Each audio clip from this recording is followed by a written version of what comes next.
तो हम सिरसा की जनता अहोभाग्य है कि हमारे बीच में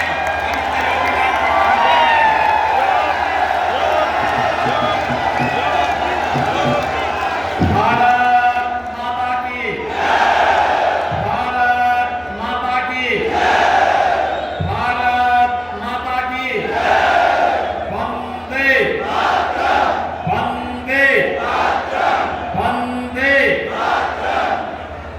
सिरसा की इस पावन भूमि पे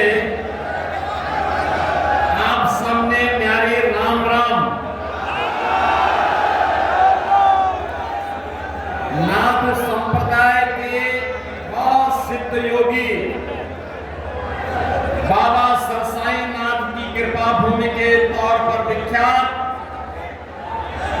गुरु नानक देव जी,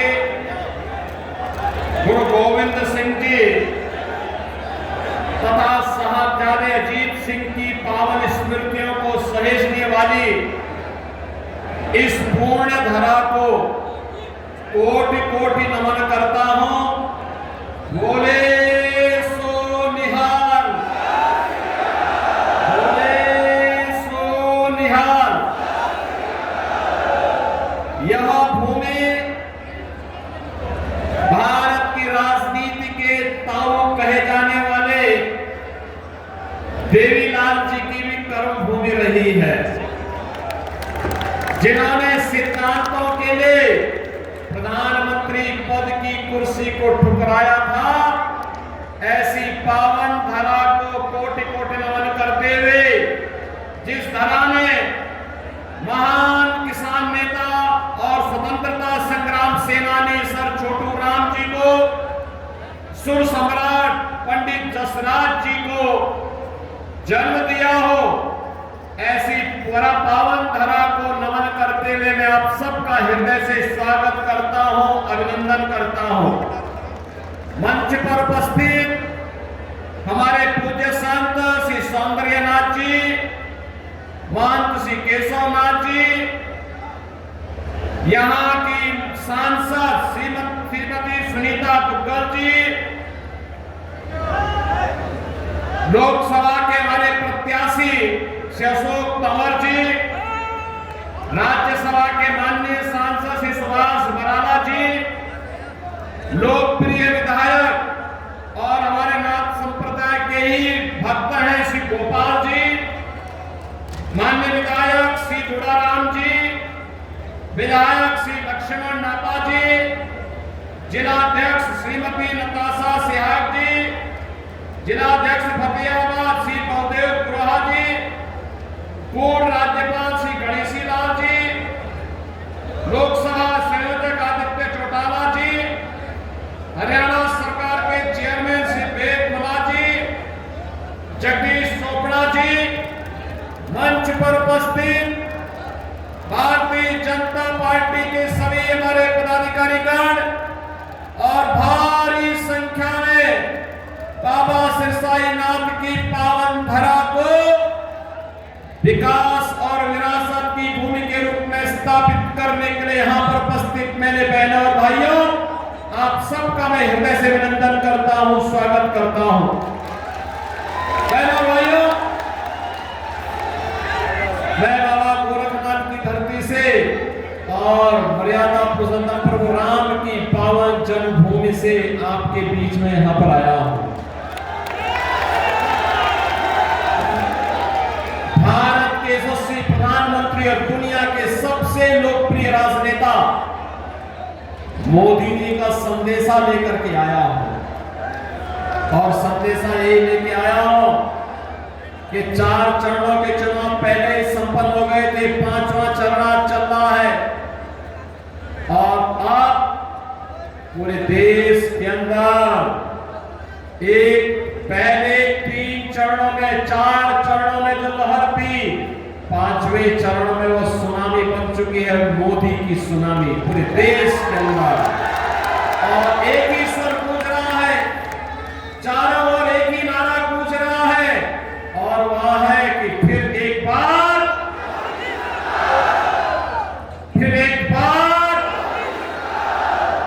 तीसरी बार तीसरी बार,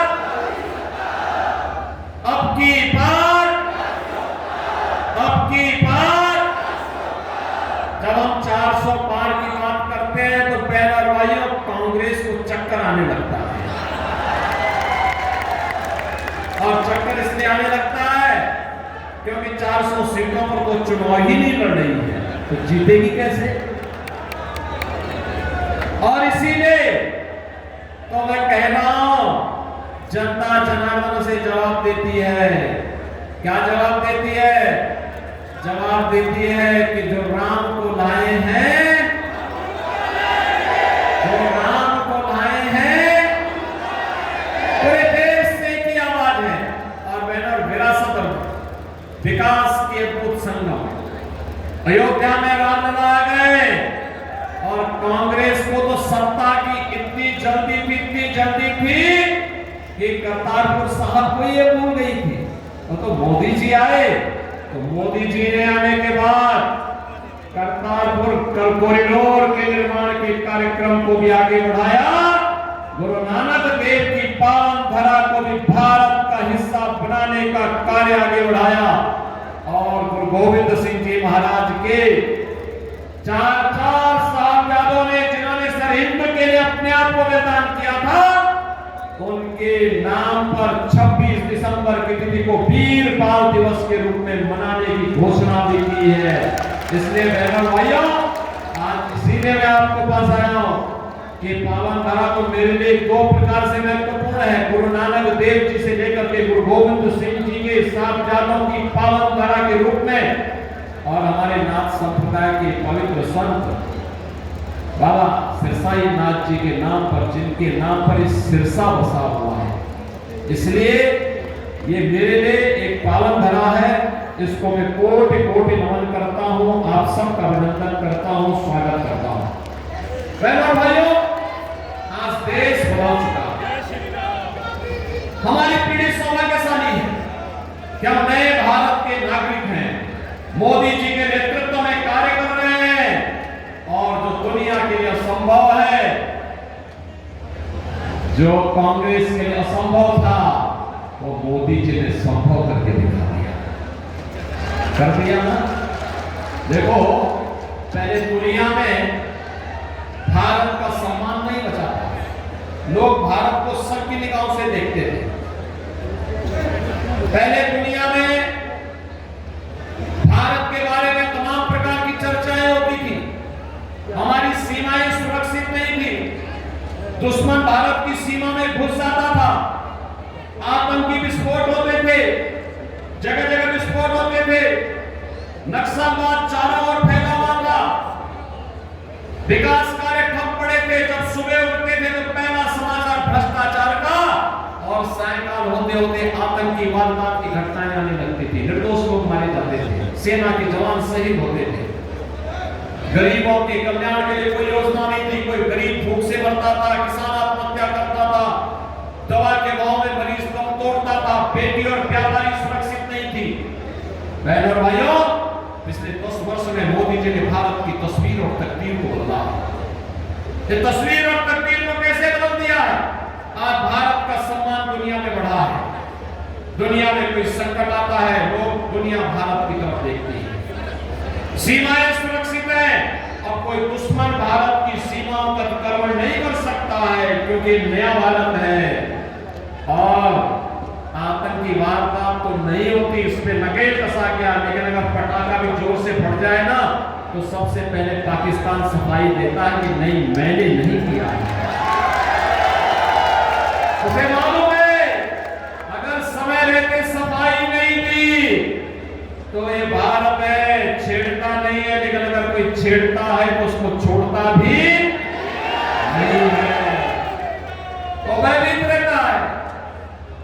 बहनों भाइयों, भय बिनु होई न प्रीति, ये वही है। ताकत होती है ना, तो हर व्यक्ति शांति और सौहार्द के लिए आपके सामने झुकता है। और आज भारत ने दुनिया को एहसास कराया है।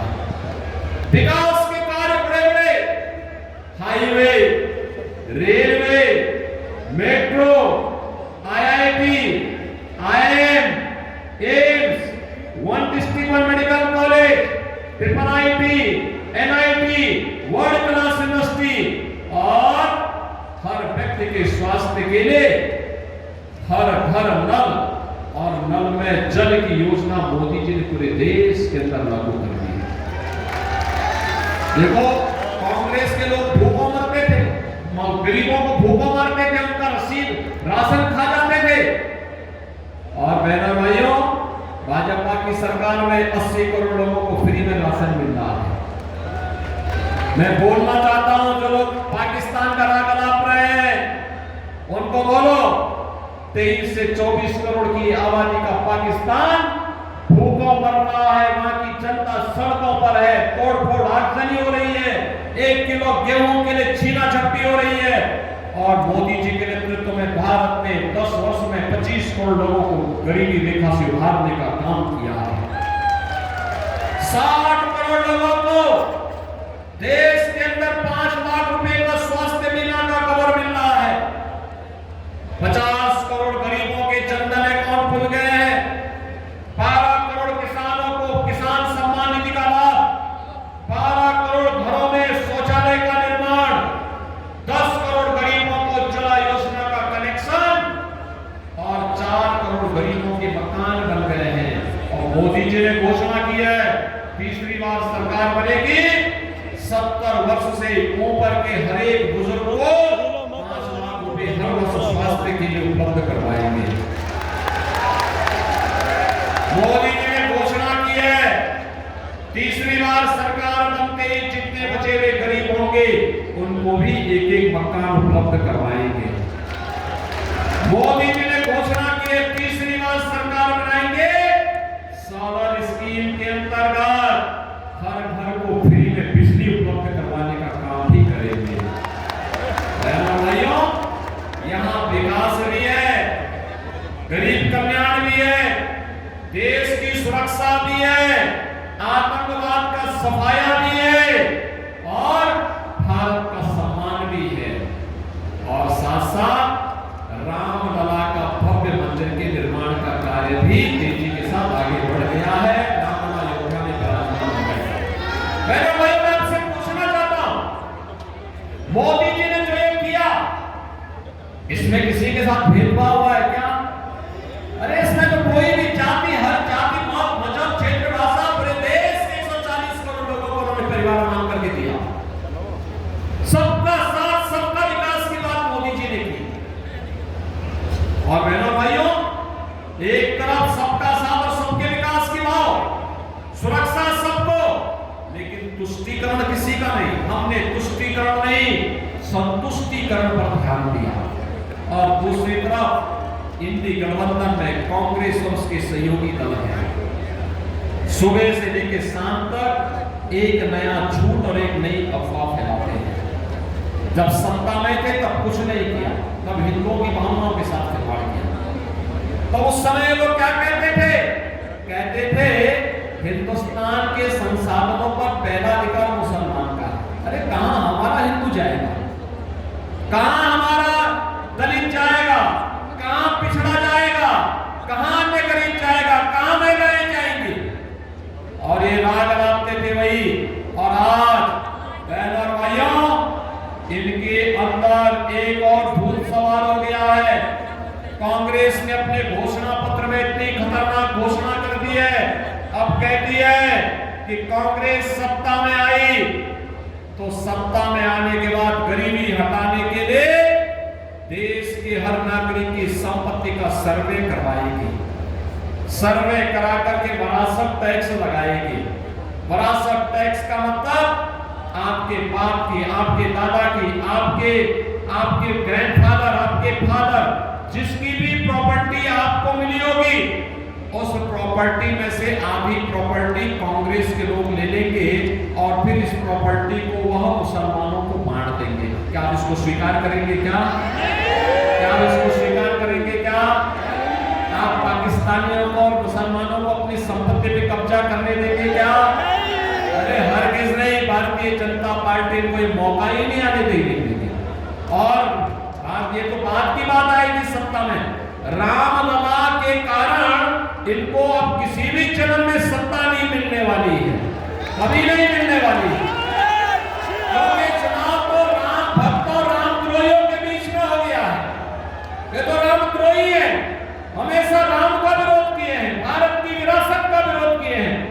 इनको सत्ता कभी नहीं मिल सकती है। और यही कहने के लिए आज मैं आपके पास आया हूं। बहनों और भाइयों, आपने औरंगजेब का नाम सुना हो ना? ये मुगलों में सबसे क्रूर बादशाह था। औरंगजेब, कोई मुसलमान भी अपने पुत्र का नाम औरंगजेब नहीं रखता, मालूम है ना आपको? इसलिए नहीं रखता, औरंगजेब ने सत्ता के लिए पहले अपने भाई की हत्या की और फिर अपने बाप को भी जेल भेज दिया। बाप उसका पानी के लिए तरसते तरसते मर गया। वह औरंगजेब था। और अब औरंगजेब की आत्मा कांग्रेस के अंदर घुस गई है, इसीलिए वो विरासत टैक्स के नाम से जजिया कर पे लगा रहे हैं।